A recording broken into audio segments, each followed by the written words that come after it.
बंधु माने आजिर एही कार्यक्रम को आपण मानक स्वागत। आजिर एही कार्यक्रमटी मीन राशि व्यक्ति विशेष मानक पई बहुत गुरुत्वपूर्ण अटे। कारण कर्म फलदाता न्यायर देवता शनिदेव राशि परिवर्तन करने जाउछंती। 29 मार्च 2025 को शनिदेव महापरिवर्तन करने जाउछंती। कुंभ राशि बाहरी मीन राशि रे प्रवेश करने जाउछंती। अर्थात आपणकर द्वादश भावरु बाहरी आपणकर प्रथम भावरे प्रवेश करने जाउछंती। दीर्घ 30 वर्ष परे शनिदेव आपणकर राशि रे गोचर करने जाउछंती एवं 2.5 वर्ष पर्यंत शनिदेव आपणकर राशि रे ही गोचर करिवे। कारण शनिदेव गोटिए राशि रे 2.5 वर्ष पर्यंत गोचर करिथांती। तो जहा फल रे आपणकर राशि रे शनि 7.5 द्वितीय चरण आरंभ होइजिबो। तो शनि 7.5 एही द्वितीय चरण रे आपणको केउ सब फल प्राप्ति हेबो, आपणक जीवन रे केउ सब परिवर्तन आसीबो, आपणक जीवन रे केउ सब घटना गुड़िक घटिबो, से विषय रे आजिर एही वीडियो रे आमे माने विस्तार भाबरे जानिबा। तो बंधु माने जदि शनि 7.5 कथा सुनी आपणक मन रे कोनोसी प्रकारर भय रखिछंती, शंका रखिछंती, कोनोसी प्रकारर भी नेगेटिविटी आपणक भितरे रखिछंती, तो से सब को आपण निज भितरु दूरेई दियंतु एवं एही भिडियोटी को आपण ध्यान दे देखंतु। तो आपण बुझी परिबे जे वास्तव रे शनि 7.5 कोन अटे। तो बंधु माने आसंतु आरंभ करिबा आजिर एही कार्यक्रम को, जहा कि जन्म राशि एवं चंद्र राशि उपरे आधारित अटे। तो राशि चक्रर 12 गोटी राशि मध्यरु शेष राशि अर्थात 12 नंबर राशि हेउछि मीन राशि। तेबे 29 मार्च 2025 को शनिदेव आपणकर द्वादश भावरु बाहरी आपणकर प्रथम भावरे प्रवेश करिवे एवं 2.5 वर्ष पर्यंत आपणकर प्रथम भावरे गोचर करिवे। एवं शनिदेव जेतेबेले आपणकर प्रथम भावरे गोचर करिवे तो शनिकर दृष्टि आपणकर तृतीय भाव, सप्तम भाव एवं दशम भाव उपरे रहिबो। तो बंधु माने जेमिति ही शनि आपणकर प्रथम भाव को आसीबे तो प्रथम भावटी होइथाय चंद्रमा एवं चंद्रमा हेउछति आम मनर कारक ग्रह। तो चंद्रमा को उपरे शनि जेतेबेले गोचर करिवे तो आपणक मध्यरे ओभर थिंकिंग आसीबो, आपणक उपरे रेस्पॉन्सिबिलिटी बढ़िबो, कार्यभार बढ़िबो। तेबे बंधु माने मने रखंतु एही समय अवधि मध्यरे आपणक पाखकु जहा भी किछि टार्गेट्स आसुची, जेउ भी कार्य आसुची ताकू आपण कंप्लीट करिबा पई चेष्टा करंतु। से सब काम को जदि आपण एडांती तो भविष्यत रे आपणकु सफलता मिली परिबो नाही। मात्र वर्तमान जदि आपण सब कार्य को एक्सेप्ट करंती, सब कार्य को ठीक भाबरे करंती, आलस्य ठारू दूरे रहंती तो निश्चित भाबरे भविष्यत रे आपणकु ए सबुर फल निश्चित भाबरे प्राप्ति हेबो। एसबू को जदि आपण टाळिबाकू चेष्टा करंती, आलस्यर बशवर्ती हुंती तो आपणक उपरे चिंता बढ़िबो, आपणक उपरे समस्या बहुत अधिक आसीबो। तेणु आपण निजको कर्मठ रखंतु एवं आलस्य को संपूर्ण रूप से परित्याग करंतु। बंधु माने शनिदेव हेउछंती कर्मकारक ग्रह। तो जो व्यक्ति माने निजर कर्म को ठीक भाबरे करिथांती सेमानंकु निश्चित भाबरे शनिदेवंकर आशीर्वाद प्राप्त होइथाय एवं जो व्यक्ति माने निजर कर्म को टाली थांती, अलसुआ होइथांती सेमानंकु शनिदेवंकर दुष्प्रभावर शिकार हेबाको पड़िथाय। तो बंधु माने शनिदेव जेतेबेले आपणकर प्रथम भावरे गोचर करिवे तो शनिकर दृष्टि आपणकर सप्तम भाव उपरे रहिबो।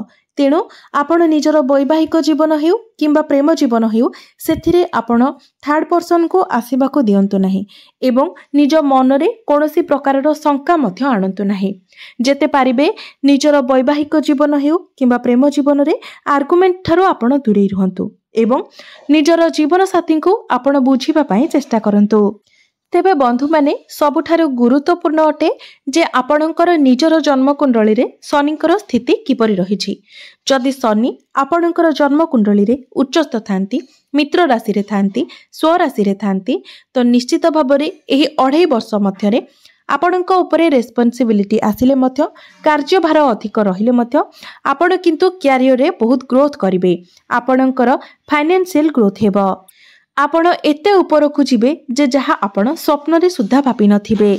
मात्र जदि आपणकर जन्म कुंडली रे शनिकर स्थिति खराब थाए, शनि दुर्बल स्थिति रे थांती, पीड़ित अवस्था रे थांती किंबा शत्रु क्षेत्रीय थांती तो यही 2.5 वर्ष रे आपनको बहुत किसी स्ट्रगल करने को पड़ पारे, आपण को ऊपर समस्या आसी पारे, क्यारियर रे आपनको सेतेटा सक्सेस मिली न पारे।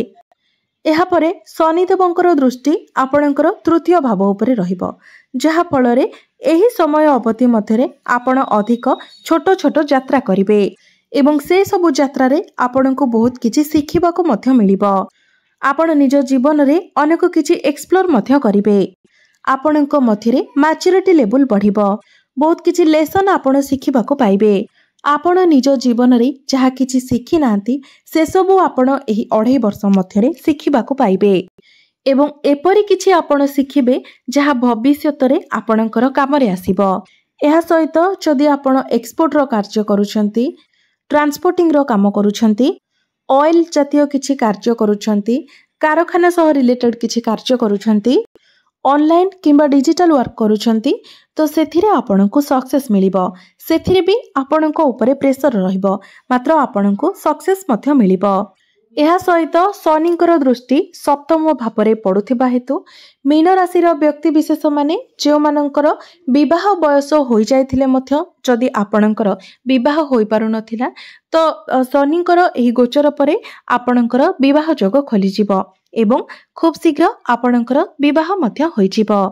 तेबे बंधु माने जदि आपण पार्टनरशिप रे बिजनेस करूछंती तो सेथिरे किंतु आपणको सतर्क रहिबार अछि, सावधान रहिबार अछि।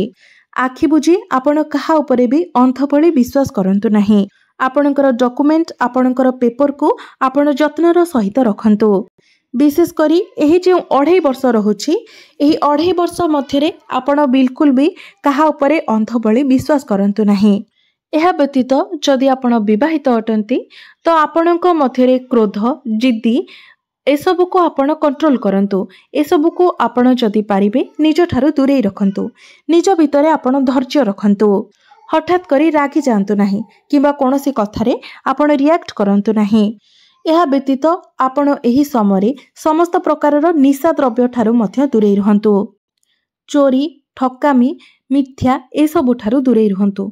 अन्य काहाको आपण हैराण रे पकांतु नाही किंबा काहा ठारू लूट करबा पई चेष्टा करंतु नाही। अन्य कहार पैसा को हातेबाको आपण चेष्टा करंतु नाही। जदि पारिबे आपण दुखी असहाय व्यक्ति मानकु सहाय्य करंतु। किछि जिनिस आपण दान करंतु। कला कुकुर, कला काउ को प्रतिदिन किछि ना किछि आपण खाइबाकू दियंतु। आपण अन्य मानकर जेते सहायता करिवे आपणक उपरे शनिदेव सेते अधिक प्रसन्न हेबे एवं शनिकर दुष्प्रभाव मध्य आपणक उपरु कम होई पारिबो। एहा सहित शनिदेवंकर दृष्टि आपणकर 10म भाव उपरे रहुछि, जहा फल रे क्यारियर रे आपणकर स्थान परिवर्तन होई पारे। आपण जदि पूर्वरु परिवर्तन पाई चाहुथिले तो आपणक पई समय भल रहिबो। एहा सहित आपणकर फॉरेन कनेक्टिविटी मते होई पारे। आपण विदेश यात्रा करि पारंती किंबा आपण स्थान परिवर्तन मते करि पारंती। एहा सहित आपणकर चाकरी क्षेत्र रे मते परिवर्तन हेबो। जो माने विद्यार्थी अछंती आपण माने निजर पाठ पढ़ारे आगो को बढ़ेबा पई चेष्टा करंतु। निजे पाठ पढ़ारे परिश्रम करंतु, कारण जेहेतु शनि 7.5 चलीछि तो आपणको परिश्रम तो करबा को हेबो। किंतु आपण जदि परिश्रम करंती तो आपण खूब सफल मध्य हेबे। आपणको बहुत भलो फल प्राप्ति हेबो। एही समय आपण फॉर्म फिलअप करि पारंती, एडमिशन करि पारंती। पाठ पढ़ा को नेकी किछि बड़ डिसिजन मध्य आपण नै पारिबे। बंधु माने शनिदेव जेतेबेले प्रथम भावरे गोचर करिथांती तो व्यक्तिर मस्तिष्क को अनेक प्रकारर चिंताधारा आसी थाए, विशेषतः नेगेटिव चिंताधारा आसी थाए। से सबु बेले निजर अतीत कथा को भाबी थाए।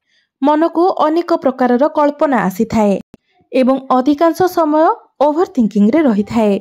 तो ए सबुर प्रतिकार पई आसंतु जानि नेबा किछि उपाय, जे उपाय गुड़िक पालन करिबा द्वारा आपनकु अधिक शुभत्व प्राप्ति हेबो एवं जहा किछि अशुभत्व रहउछि से सब मध्य खंडन होई परिबो। तो प्रत्येक दिन आपण शनि देवंकर बीज मंत्र 108 थर जप करंतु। प्रत्येक दिन आपण गुरुंकर बीज मंत्र मध्य 108 थर जप करंतु। प्रत्येक दिन आपण विष्णु सहस्र नामर पाठ करंतु। प्रत्येक दिन उदित सूर्य को तंबा पत्र रे जलार्घ्य अर्पण करंतु एवं संध्या परे आपण चंद्रमांकर बीज मंत्र मध्य 108 थर जप करंतु। एहा सहित प्रत्येक दिन आपण हनुमान चालीसार पाठ करंतु। निश्चित भावरे आपणଙ୍କୁ शनिदेवंकर कृपा प्राप्ति हेब। तो बंधु माने आपणଙ୍କର जीवन मंगलमय हेउ, एहा ही ईश्वरଙ୍କ निकटरे मोर प्रार्थना। धन्यवाद।